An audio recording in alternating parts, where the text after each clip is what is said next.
Mas esta mensagem Deus me deu já há mais de um mês.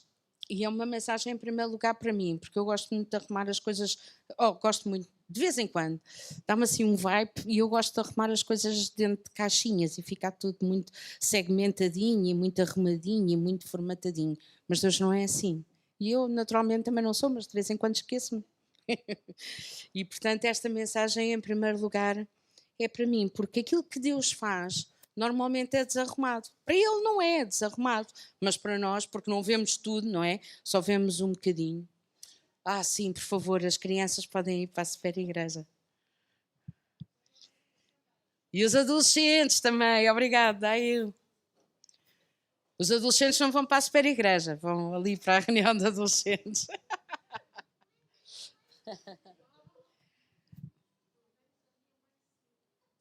Pronto, ok. Mas a tua mãe não é adolescente.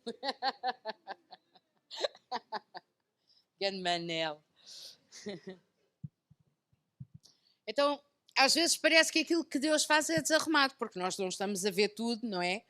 Nós só vemos, muitas vezes até parece que estamos a espreitar pelo buraco da fechadura e pelo buraco até parece que nada faz sentido, parece que é desarrumado, porque nós não temos realmente a visão do todo. Mas, na verdade, nós é que precisamos de dar estrutura a todas as coisas, não é Deus. Para nós é que é uma necessidade, mas temos que nos lembrar de uma coisa. Quanto mais estrutura nós temos, menos flexibilidade há. Quanto mais segmentadas são as coisas, ainda menos vemos a visão do todo. E se nós olharmos para o livro de Atos e havia um trabalho de casa hoje, quem é que leu Atos 10? Muita gente fez o trabalho de casa, espetacular. Algumas pessoas até partilharam alguma coisa no grupo de partilha, a Sónia, o Manel, mas se nós lermos o livro de Atos inteiro, aquilo é uma confusão, é desarrumado. É uma confusão no sentido que é desarrumado. É muito diferente de tudo que os judeus estavam habituados e parece que não se percebe os objetivos, não se percebe com que estrutura é que as coisas estão a acontecer. Mas realmente Deus não precisa de estrutura, nós precisamos de estrutura, nós precisamos de ter as coisas mais ou menos arrumadas para funcionar, mas Deus não precisa, Ele é que dá, na verdade Ele é que dá uma estrutura.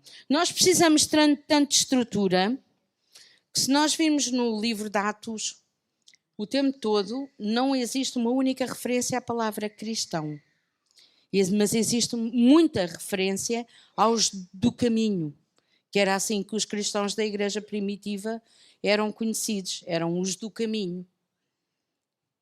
Porquê? Porque andavam sempre de um lado para o outro a pregar as boas novas, a pregar o evangelho. Eram os do caminho, não eram cá cristãos. Mas nós, não havia esse nome ainda, mas nós substituímos essa flexibilidade e essas coisas por uma estrutura e chamámos-lhe igreja e demos-lhe uma religião e demos o nome de cristianismo e tudo isso. Porquê? Porque os homens precisam, a humanidade precisa de estrutura. Deus não precisa, nós é que precisamos. E fizemos a coisa tal e fechámos tudo numa caixinha e arrumámos tudo e criámos estruturas hierárquicas, como se a igreja fosse uma hierarquia. Isto não é uma empresa, é uma vocação, não é? E quem serve na igreja, toda a gente tem vocação para servir na igreja. Amém, obrigado por esses améns. Em áreas diferentes, mas todos nós temos vocação para servir na igreja e tem que haver uma estrutura mínima, para podermos funcionar. Os cristãos da igreja primitiva também vemos que existia uma estrutura mínima. Aliás, quando vê-se nos primeiros capítulos, quando os apóstolos estavam já cheios de trabalho e perceberam que não conseguiam fazer tudo, então separaram vários homens para serem diáconos, não é? E para fazerem o trabalho da igreja, enquanto os apóstolos continuavam a dedicar-se ao trabalho espiritual. Portanto, faz sentido. Agora, não vamos pôr camada sobre camada e eu reporto àquele e eu reporto ao outro. Isso é uma empresa, não é uma igreja, ok? E outra coisa, a igreja também não é um edifício. E outra coisa que nós vemos também no livro de Atos é que eles não diziam vamos à igreja. Não era um sítio para irem, eles eram a igreja, eles sabiam que eram a igreja. E nós também sabemos no dia de hoje, amém, nós somos igreja. Temos um edifício, graças a Deus. A Susana começou por dizer, quando começámos hoje a louvar, ela dizia, ela gosta muito deste espaço. E eu também gosto muito deste espaço. É bonito, é agradável, é bom para receber visitas. Visitas, pessoal. Temos que convidar pessoas para nos virem visitar.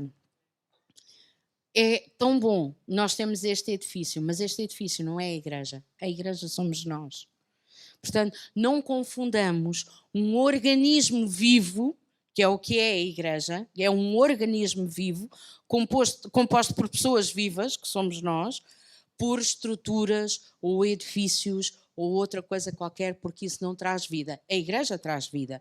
Essas coisas não trazem vida. São necessárias. Precisamos ter um edifício, precisamos ter um lugar para reunir, precisamos ter um mínimo de estrutura, precisamos disso tudo. Mas não podemos ficar agarrados a isso.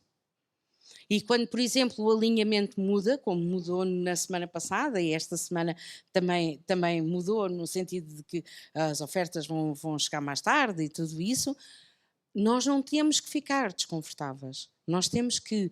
É como sopra o vento, como Jesus diz que sopra o vento, não é? E nós estamos... nós não sabemos de que lado sopra o vento e não sabemos onde é que vai soprar a seguir e como é que vai fazer. Então nós temos é que manter esta dança com Deus, não é? Onde Deus vai, nós vamos. Onde Deus sopra, nós estamos. Se sopra da esquerda para a direita, nós vamos da esquerda para a direita. Se sopra da direita para a esquerda, nós vamos da direita para a esquerda. Temos que manter-nos sensíveis àquilo que o Espírito Santo está a fazer, de forma a então podermos... dançar com Ele e andar com Ele por onde Ele quer andar. Amém? Obrigado por esse amém. Obrigado. Então, nós realmente de vez em quando temos esta necessidade de arrumar tudo em caixinhas, mas porque Deus está a fazer uma coisa diferente e porque está a criar uma coisa nova e nós temos ouvido, não é apenas o pastor João que já disse isto várias vezes, muitas pessoas têm estado aqui, nos têm dito, até na última noite de vida, o Adriano também falou nisso, Deus está a fazer uma coisa nova. E nós temos que manter a nossa alegria, temos que manter a nossa expectativa e temos que manter e trabalhar na nossa sensibilidade para essa coisa nova que Deus está a fazer, para não sermos apanhados numa coisa, não, eu gosto do antigo e vou cá manter-me na estrutura que já conheço, em vez de darmos os passos que precisamos de dar com Deus para esta coisa nova que Ele está a fazer. Então, realmente podemos ver em João 3,8, é isto que eu estava a falar do vento, Jesus a dizer que o vento sopra aonde quer, mas nós realmente não podemos parar as ondas, não podemos parar as ondas com as mãos e realmente até as ondas do mar. Elas normalmente vêm todas alinhadinhas, não é? De trás para a frente e nós vemos ao longe, umas vêm mais altas, outras vêm mais baixas, mas normalmente vêm assim em catadupa, em ondas, não é? E vêm todas alinhadinhas, mas há alturas, de certeza que vocês já viram na praia, em que vêm ondas da esquerda e ondas da direita e juntam-se e fazem rebuinhos e uma grande confusão e nós até ficamos desconfortáveis, então mas e agora onde é que eu vou pôr o pé? Porque isto é ondas por todo lado, certo? Certo? Acontece, e nós não podemos mudar esse alinhamento das ondas. Se façamos o que fizermos, nós individualmente, as ondas não vão deixar de bater e de vir do lado onde vêm por causa da nossa ação. Claro, podemos drenar e podemos fazer uma série de coisas, mas o mar é sempre o mar e tem sempre a sua força e tem sempre o seu ímpeto. E as marés vão sempre existir. É uma lei, como a gravidade, como a da semeadura e da colheita também. É uma lei. E quer nós acreditemos ou não na lei, quer nós a queiramos seguir ou não, ela existe e nós todos estamos sujeitos a elas e as marés é a mesma coisa. Então até as próprias ondas às vezes fazem uma grande confusão. Então, nós não podemos mudar a direção das ondas, não podemos também alinhar Deus por aquilo que achamos que deve ser feito. E hoje vamos falar muito acerca de alinhar Deus ou alinhar com Deus. E isso podia ser também o título da mensagem. Já lemos Atos 10 em casa, aqui vamos ler só alguns versículos, ok? antes de começarmos a ler versículos, só dar algum enquadramento, contexto. Nós começamos a ler acerca de Cornélio. Cornélio era um centurião, mas não era um centurião qualquer. Portanto, ele tinha soldados a seu mando, ele comandava provavelmente mais do que uma centena de homens, ok? E era também da coorte. Isso quer dizer que era provavelmente o chefe do SIS ou do FBI lá do sítio, ok? Era a posição dele. Porque ele era centurião da coorte. A coorte eram uns soldados especiais, forças especiais, Black Ops, assim uma coisa lá da altura. Portanto, não era uma pessoa qualquer, mas diz que ele era gentil, como percebemos, não era romano, mas ele tinha bom testemunho, e tinha bom testemunho lá em Cesareia, onde ele habitava, junto também dos judeus também. Também temos que entender, no contexto histórico e cultural da altura, começando assim, a salvação vinha pelos judeus. Estávamos no Antigo Testamento, Antiga Aliança, a única forma de alguém se salvar era tornando-se judeu. Enquanto não se tornasse judeu, era gentio e não era lícito aos judeus associarem sequer andar com essa pessoa, ok? Não era lícito, não podiam andar juntos. Nós agora temos aqui uma separação, algumas pessoas nós podíamos falar e outras pessoas não podiam falar. Não podíamos falar porque eram gentios, ok? Não era lícito. E, portanto, é nesta ordem de coisas que nós lemos, e é importante termos o contexto cultural e o contexto religioso também da altura, para entendermos isto.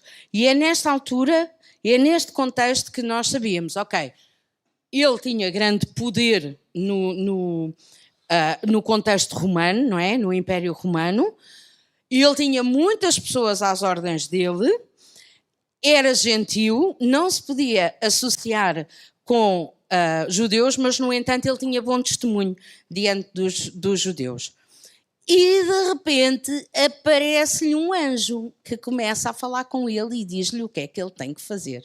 E nós vemos depois, nos versículos 7 e 8, que, retirando-se o anjo que lhe falava, chamou ele dois dos seus criados e um piedoso soldado dos que estavam ao seu serviço. E, havendo-lhes contado tudo, os enviou a Jope, porque o anjo disse-lhe, está lá o Simão Pedro, está em casa de Simão o curtidor, então tu vai lá mandar pessoal para irem chamar o Pedro, que ele depois chega cá e conta tudo aquilo que tu tens que fazer para te poder salvar. Ok? Imaginem o que é o chefe do FBI, o chefe do SIS, chamar alguns dos seus empregados, algumas das pessoas que lhe reportam diretamente e contar-lhes, olha, tive aqui um anjo que me veio visitar e me disse para eu fazer estas coisas. Vocês entendem? Ele fez isto sem medo de cair no ridículo. Eu lembro-me aqui há uns anos, porque a Alexandra Soldado ou alguém disse que eu falo com Deus e não sei o quê. Ela foi gozada até à quinta casa, porque disse isto em público. Agora imaginem o chefe do SIS.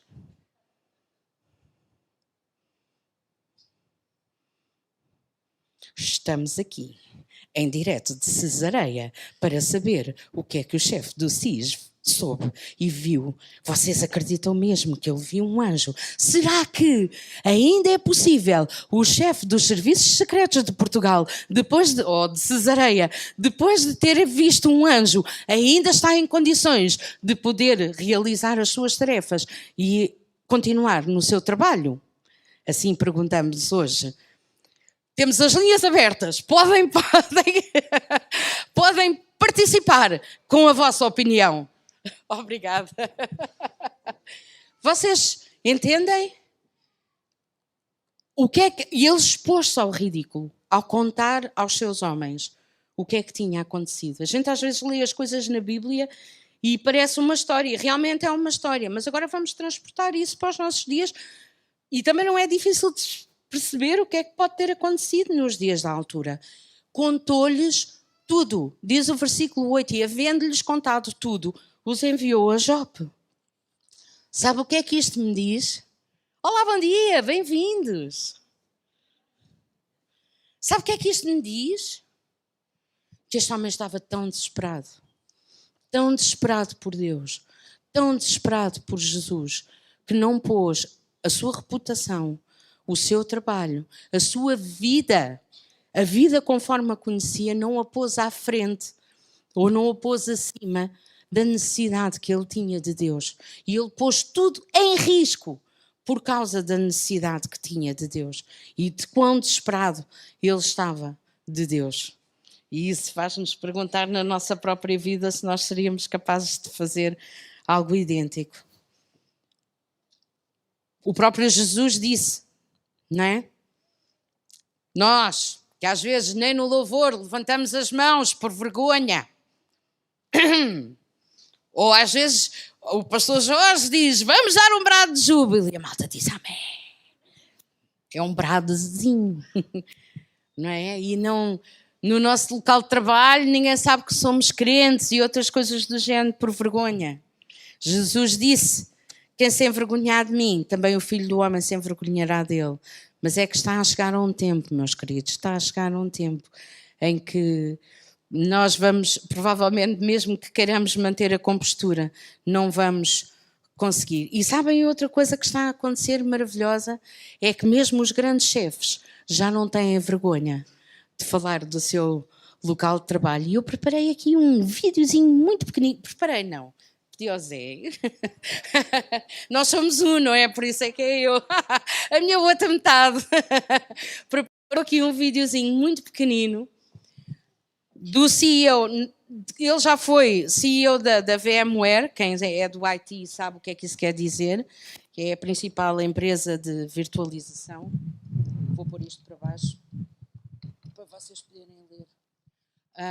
Ele foi CEO da VMware e hoje em dia é CEO da Intel, que é quem produz os chips que são usados em praticamente todos os computadores. Portanto, é deste nível de poder de todo o mundo que nós estamos a falar.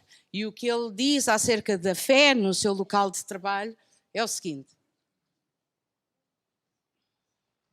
And today there's a lot of discussion on diversity and inclusion.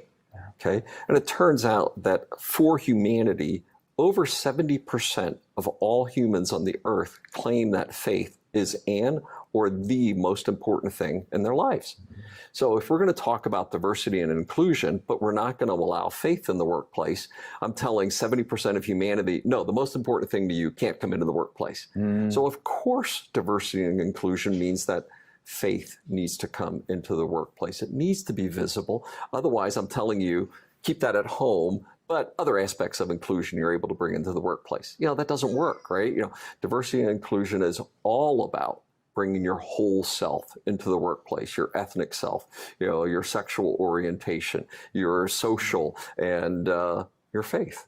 So I say, I'm proud of bringing my faith into the workplace. And in fact, if I, as the CEO, who's the chief culture officer of Intel, can't demonstrate my diversity in the workplace, then how can anybody? E é isto. Hoje em dia fala-se muito de diversidade e inclusão no local de trabalho e isso quer dizer o quê? Orientação sexual. Acima de tudo, orientação sexual. Também a orientação... Obrigada, Nazaré. Também a orientação étnica. Mas o que ele está a dizer é, sim, isso é importante, mas mais importante que isso tudo, e porque é importante para 70% da humanidade, é trazermos a fé. É trazermos a fé para o nosso local de trabalho. E este é um dos CEOs mais importantes do mundo inteiro e que não tem vergonha de falar da sua fé. Amém. Estamos a viver tempos muito empolgantes, como diz ali a Miriam. Muito empolgantes. Poder ver isso hoje é realmente muito importante. E dá-nos exemplos de como nós também nos devemos comportar. Agora Pedro está lá em Atos 10 também. Pedro estava lá alegremente em casa de Simão, o curtidor, a certa altura subiu ao terraço para poder ter o seu tempo de oração com Deus, ele e Deus, e teve fome e pediu que lhe preparassem alguma coisa. E provavelmente teve a visão mais estrambólica, mais assustadora que qualquer judeu pode ter, em que vinha um lençol cheio de todos os animais da terra. Ora, nós sabemos que das 613 leis que os fariseus tinham escrito, escrito e dito, porque os fariseus honravam mais a tradição oral e todas as leis que eles entretanto, tinham acrescentado e tinham inventado para o povo poder cumprir, e era quase impossível cumprir as 613 leis, não é? Mas isso deixamos para o outro dia. Dessas leis todas e também do que está escrito de facto na Torá, os judeus não tinham a permissão para comer de tudo. E eles sabiam que não podiam comer de quem tivesse, dos animais que tinham as patas fendidas ou que tinham um determinado revestimento no corpo e assim sucessivamente. Portanto, havia animais muito específicos dos quais eles podiam comer e dos outros não podiam. Mas este lençol vinha cheio de tudo, quadrúpedes de todo o tipo e pássaros e répteis e tudo. E Pedro deve ter olhado para aquilo e deve ter pensado: que nojo! Não vou comer isso. Mas a voz dizia-lhe: toma, Pedro, mata e come. E Pedro: não, Senhor, como é que tu me podes pedir uma coisa dessas? Isso é nojento, não vou fazer. Eu que me esforço tanto por cumprir as 613 leis, todas, para te agradar. Porque Deus, todos nós sabemos, Deus agrada-se é quando nós temos uma lista do que devemos fazer e uma lista do que não. Não, Deus não é assim. Ele agrada-se quando nós nos chegamos até Ele. Isso é que Ele se agrada, não é? Quando nós temos listas, faz e não faz. Não. Mas era assim, não é? No Antigo Testamento era assim, existiam estas listas. Certo e errado. Antigo Testamento é tudo acerca do conhecimento do bem e do mal. Certo e errado. Isto está certo, podes fazer. Isto está errado, não podes fazer. Na Nova Aliança é que tudo isto foi mudado por relacionamento, foi mudado por amor. E eles estavam a dar os primeiros passos na Nova Aliança. Portanto, era normal que a estrutura deles ainda estivesse no Antigo Testamento, na Antiga Aliança. E Deus diz: toma, Pedro, levanta-te, Pedro, mata e come. Diz lá em Atos, nos versículos 14 e 15. Mas Pedro disse: de modo nenhum, Senhor, porque nunca comi alguma coisa comum e imunda. E segunda vez lhe disse a voz: não faças tu comum ao que Deus purificou. Manel, no grupo de partilha, chamou a atenção para uma coisa muito interessante. Pedro negou Jesus 3 vezes. 3 vezes Jesus lhe perguntou: Pedro, tu amas-me?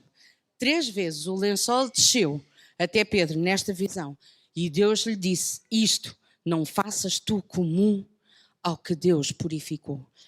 Esta é a mesma coisa que Deus diz para nós hoje: não faças tu comum ao que Deus purificou. Lá por tu nunca teres visto, lá por as tuas ideias acharem alguma coisa, não quer dizer que isso esteja correto. Não faças tu comum ao que Deus purificou. Amém? Obrigado por esses améns e aleluias. É mesmo importante nós sermos renovados no nosso entendimento por aquilo que está na palavra. E quando estamos a ler, pedirmos ao Espírito Santo que nos ajude a entender aquilo que estamos a ler. Quer dizer agora, diz o Pedro, se me derem pezinhos de porco com entrada, eu já não posso dizer que isso não é lícito aos judeus comerem e vou ter que comer.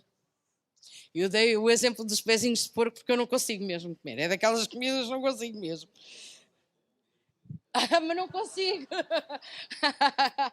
Boa, boa. O é espetacular. E já agora, não se vão embora sem dar os parabéns à Guida, que faz anos hoje.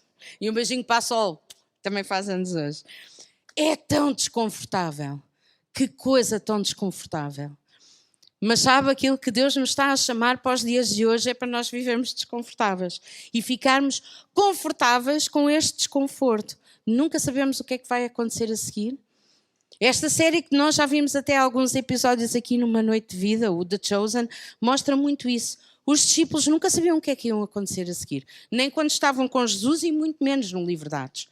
Se nós vemos especialmente talvez os 10 capítulos finais de Atos, é que os discípulos nem sequer sabiam quanto tempo é que iam ficar em cada terra, porque era consoante Deus ordenasse.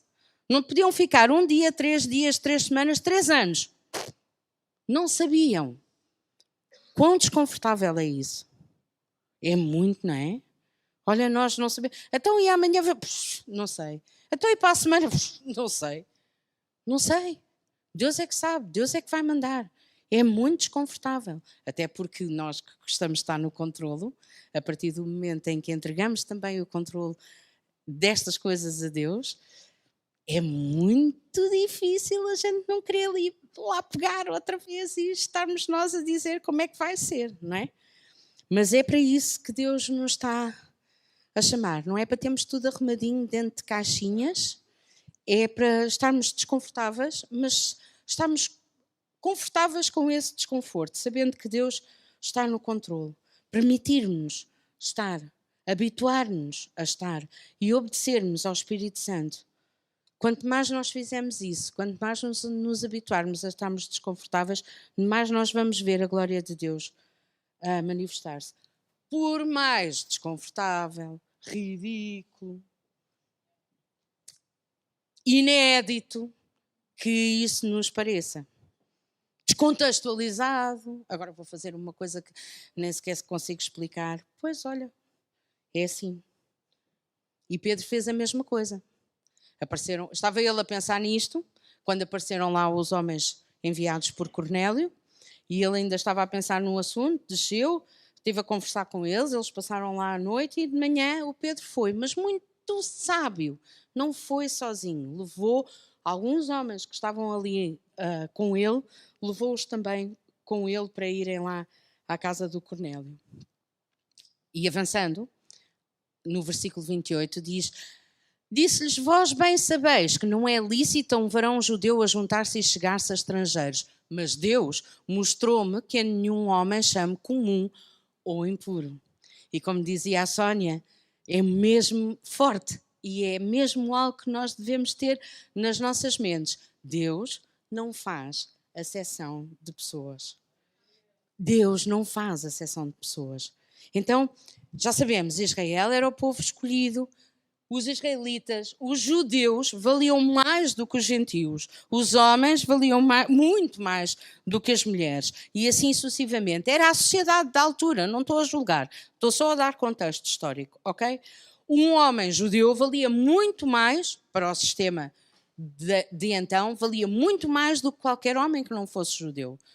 Mas o que eles estavam a aprender nessa altura era que Deus não fazia acepção de pessoas. E, meus irmãos, eu tenho que vos pedir perdão, ou peço-vos perdão, mas tenho que dizer isto. Nós continuamos a ter que aprender isto. Deus não faz acepção de pessoas. Ou porque nós vimos à igreja todos os domingos somos mais que alguém, ou porque nós servimos num determinado departamento da igreja somos mais que alguém, ou porque nós já temos algum conhecimento ou alguma coisa somos mais que alguém. E muitas vezes nós somos tentados. E eu não estou a falar de ninguém, estou a falar de mim. Muitas vezes nós somos tentados, porque eu já estou no nível superior, eu já sei, Nada. Deus não faz acepção de pessoas e somos todos iguais perante Ele. E o pastor João diz isso muitas vezes. Nós somos todos iguais. E então Pedro obedeceu, sabendo que não era lícito. E Pedro obedeceu. E aí Cornélio contou tudo o que se tinha passado. Deus começou a dar testemunho acerca de Jesus, da sua vida, do seu ministério, da sua morte, da sua ressurreição. E aí aconteceu uma coisa, não sei onde é que Deus tinha a cabeça, sinceramente. Vamos ver, versículo 44 e 45. Diz assim, e dizendo Pedro ainda estas palavras, caiu o Espírito Santo sobre todos os que ouviram a palavra. E os fiéis que eram da circuncisão, ainda bem que Pedro tinha levado homens com ele, todos quantos tinham vindo com Pedro maravilharam-se de que o dom do Espírito Santo se derramasse também sobre os gentios. Mas Deus está doido, diz o Pedro. Primeiro manda-me comer de coisas que não são lícitas comer, agora manda-me pregar o Evangelho. Eu estou a um centurião da coorte lá do FBI, dos serviços secretos, e agora foram todos cheios do Espírito Santo. Mas toda a gente sabe que não é assim que se faz. Pastor Jorge, não é assim que se faz. Primeiro tem que vir à igreja. Depois no apelo tem que levantar a mão. E depois tem que vir à frente, fazer a oração do pecador e o pastor tem que orar por eles. E depois tem que ir ao ensino do batismo e têm que ser batizados nas águas. E só depois é que podem ser batizados no Espírito Santo. Eu estou a ridicularizar, mas é muito importante as pessoas serem batizadas nas águas. É um testemunho que nós damos de que morremos para a velha vida e que estamos prontos, fomos sepultados com Cristo e fomos ressuscitados com Cristo. Isso é muito importante. E já agora deixem-me dizer-vos, quem quer ser batizado nas águas, venha falar comigo, ou com o pastor Jorge, para tomarmos nota, ok? Porque em breve vamos marcar uma data para o batismo, ok? Eu esperava receber mais amém aqui. Amém. Vamos ter batismos nas águas. Isso é muito importante. E muitas vezes até se ensina que este é o caminho certo para quem é pecador poder andar com Cristo. Mas Deus faz como quer e só para onde quer. E foi isto que aconteceu. Eles não levantaram a mão, eles não vieram à frente, eles não tiveram ninguém a impor-lhe as mãos, eles não fizeram a oração do pecador, eles nem sequer tiveram batismo nas águas e, no entanto, foram batizados com o Espírito Santo e eles ouviam-nos a falar em línguas. Jesus já tinha feito uma brincadeira do género, lá com aquele ladrão lá na cruz, não é? Também não levantou a mão e também nem sequer foi à igreja, nem sequer fez a confissão do pecador. Por acaso fez, a confissão fez, mas nem sequer teve o ensino, não foi batizado nas águas. E Jesus disse, ainda hoje, estarás comigo no paraíso. Realmente Deus faz coisas que não cabem na cabeça de ninguém. E lá estamos nós a querer alinhar Deus. Oh Deus, não é assim que se faz. Não é assim que se faz. Jesus deu um passe VIP àquele ladrão. Mas como? Como é que é? Agora notem-se. Versículo 45 diz... Não, 45 ainda diz. Obrigado. Maravilharam-se de que o dom do Espírito se derramasse também sobre os gentios. Maravilhar-se não é dizer, que maravilha. Não, é espantar-se. É até ter dificuldade em aceitar alguma coisa. Isso é que é maravilhar-se. É ficar de boca aberta de espanto e dizer, mas como é que isto é possível? Como é que isto cabe na cabeça de alguém que esteja a acontecer? E eles maravilharam-se, porque os ouviam falar em línguas e glorificar a Deus e magnificar a Deus. O que quer dizer que aqueles gentios, que eram gentios, agora eram iguais a eles. Iguais. E já não havia esta coisa de, eu sou judeu, eu acredito em Deus, eu ando com Deus, sou superior a ti. Não, agora eram mesmo iguais. Já eram iguais na acessão de Deus, na concepção de Deus, e agora eram iguais aos olhos deles também. Por isso é que eles estavam com dificuldade em aceitar. E nós, às vezes, só às vezes, aqui não, noutros sítios, temos dificuldade em aceitar que pessoas que nos entram pela porta adentro são iguais a nós, mas é que são mesmo iguais a nós. E estou muito contente por pessoas que recentemente entraram-nos pela porta adentro. E eu espero mesmo que vocês se sintam bem aqui e que entendam que nós somos uma família. E que nós estamos aqui para vocês. Aleluia. Porque Deus, mais uma vez, não faz exceção de pessoas. E então Pedro fez o óbvio, que é, esta malta claramente arrependeu-se, claramente receberam o Espírito Santo. Então vamos batizá-los na água aqui mesmo, aqui e agora. Vamos arranjar água e vamos batizá-los. E assim o fez, batizou-os. Nós já sabemos também, vamos fazer alguma coisa sobre isso. Mas reparem, batizou-os na água e diz depois que... desculpem, versículo 46, só para deixar claro, porque eles maravilhavam-se porque os ouviam falar em línguas e magnificar a Deus. E é por isso que eles estavam tão maravilhados. E o apóstolo Pedro, depois de os batizar, eles ficaram vários dias com eles. Para quê? Para os ensinar. O ensino tem que acontecer. As pessoas têm que saber. Não é só terem uma experiência com Deus. Têm uma experiência, a experiência depois desvanece e os nossos fundamentos estão aonde? Nós temos que ter o fundamento. O ensino tem que acontecer. E mais uma vez, quando nós tivermos os batismos, já da outra vez o pastor Jorge esteve aqui também com a classe que ia ser batizada e isso vai acontecer de novo.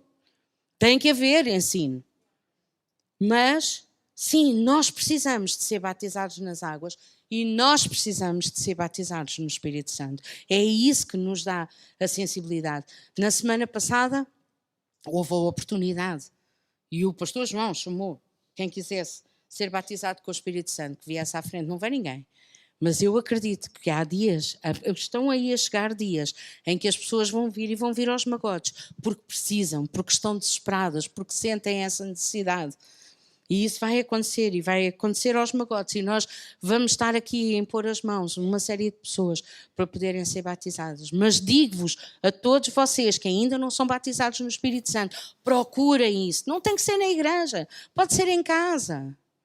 Só para dar um exemplo, eu fui batizado no Espírito Santo numa igreja. Impuseram-me as mãos, oraram por mim e eu fui. Mas o Zé, por exemplo, desculpa dar o teu exemplo, foi em casa. Não tem que ser, agora tem que ser com Deus. Procurem isso. E para terminar, vocês acham que isto ficou assim? Não ficou. Capítulo 11, os primeiros versículos. E ouviram os apóstolos e os irmãos que estavam na Judeia, que também os gentios tinham recebido a palavra de Deus. E subindo Pedro a Jerusalém, que era onde estava também a corte, digamos, onde estavam os principais dos judeus, disputavam com ele os que eram da circuncisão, ou seja, os que eram da antiga aliança. E dizendo, entraste em casa de varões incircuncisos, e comeste com eles. Que coisa horrível! Tu foste às jornadas mundiais de juventude, tu não foste às jornadas mundiais de juventude, tu foste ao The Chosen, tu não foste ao The Chosen, tu foste ao... Ai, como é que se chama? Também. Ao Infinity Fest, era isso que eu queria dizer. Tu não foste ao Infinity Fest. O que é que isto interessa? Sabem o que é que interessa? Interessa se as pessoas têm fome e sede de Cristo ou não. Isso é que interessa. O que é que... Havia ou não havia fome e sede de Cristo naquela casa onde Pedro entrou? É inegável. Havia, sim senhor, havia tanta.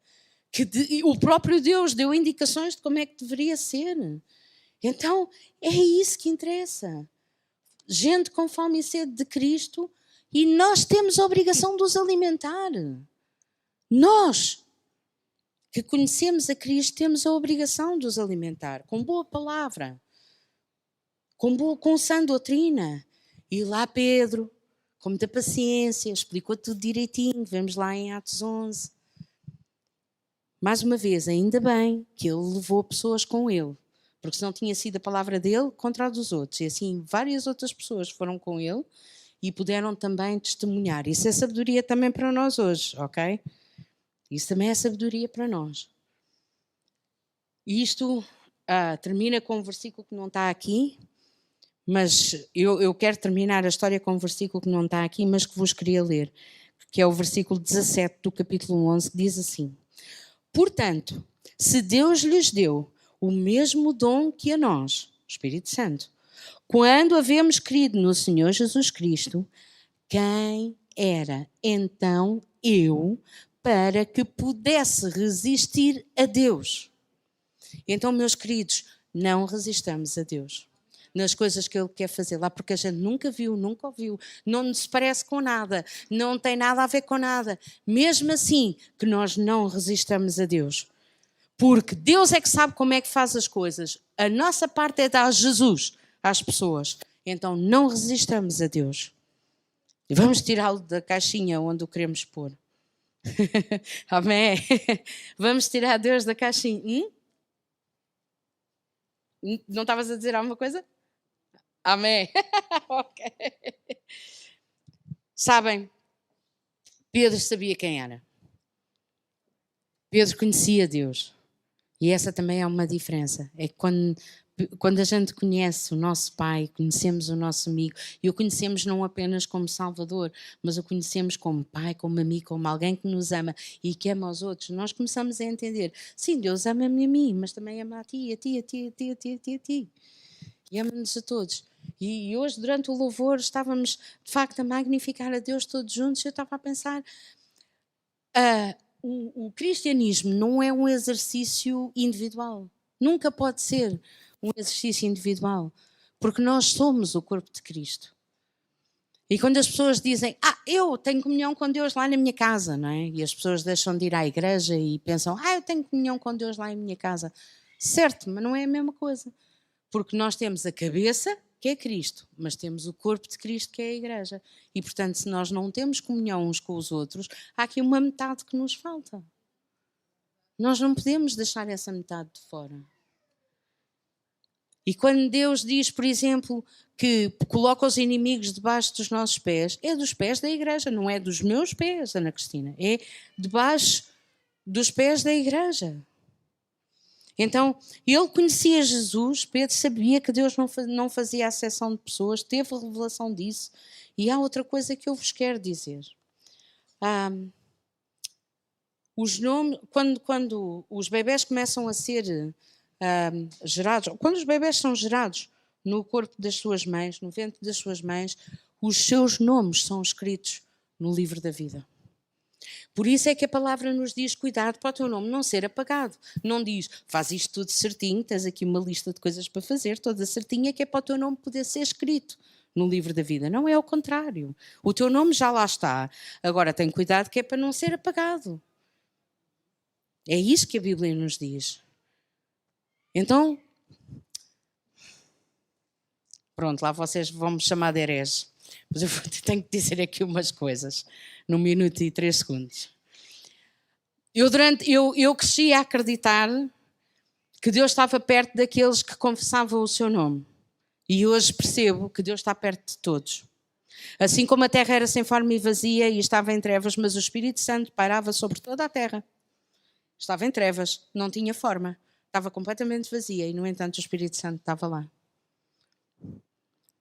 E Jesus, quando morreu, morreu para todos. Agora é a nossa decisão se confessamos ou não o seu nome. Mas Jesus morreu por todos. E Deus está perto de todos. Agora nós é que reconhecemos que Ele está perto de nós ou não. Mas Jesus está perto de todos. O seu Espírito Santo está perto de todos. E Deus quer ser o Pai de todos. E Ele age como Pai de todos. Agora, cabe-nos a nós decidir se o deixamos agir na nossa vida como nosso Pai ou se queremos nós ter o controle. Mas realmente, o não fazer exceção de pessoas é isto. Ele é Pai de todos. Então, não queremos nós. Quando o profeta Joel profetizou que o Espírito Santo seria derramado sobre toda a carne, não é a carne que professa o nome de Jesus, é toda a carne, é o que está lá escrito. Nós é que durante muito tempo nas igrejas aprendemos, não, é só aqueles que são escolhidos, é só aqueles que não sei quê, é só aqueles que confessam o nome de Cristo, não é a todos.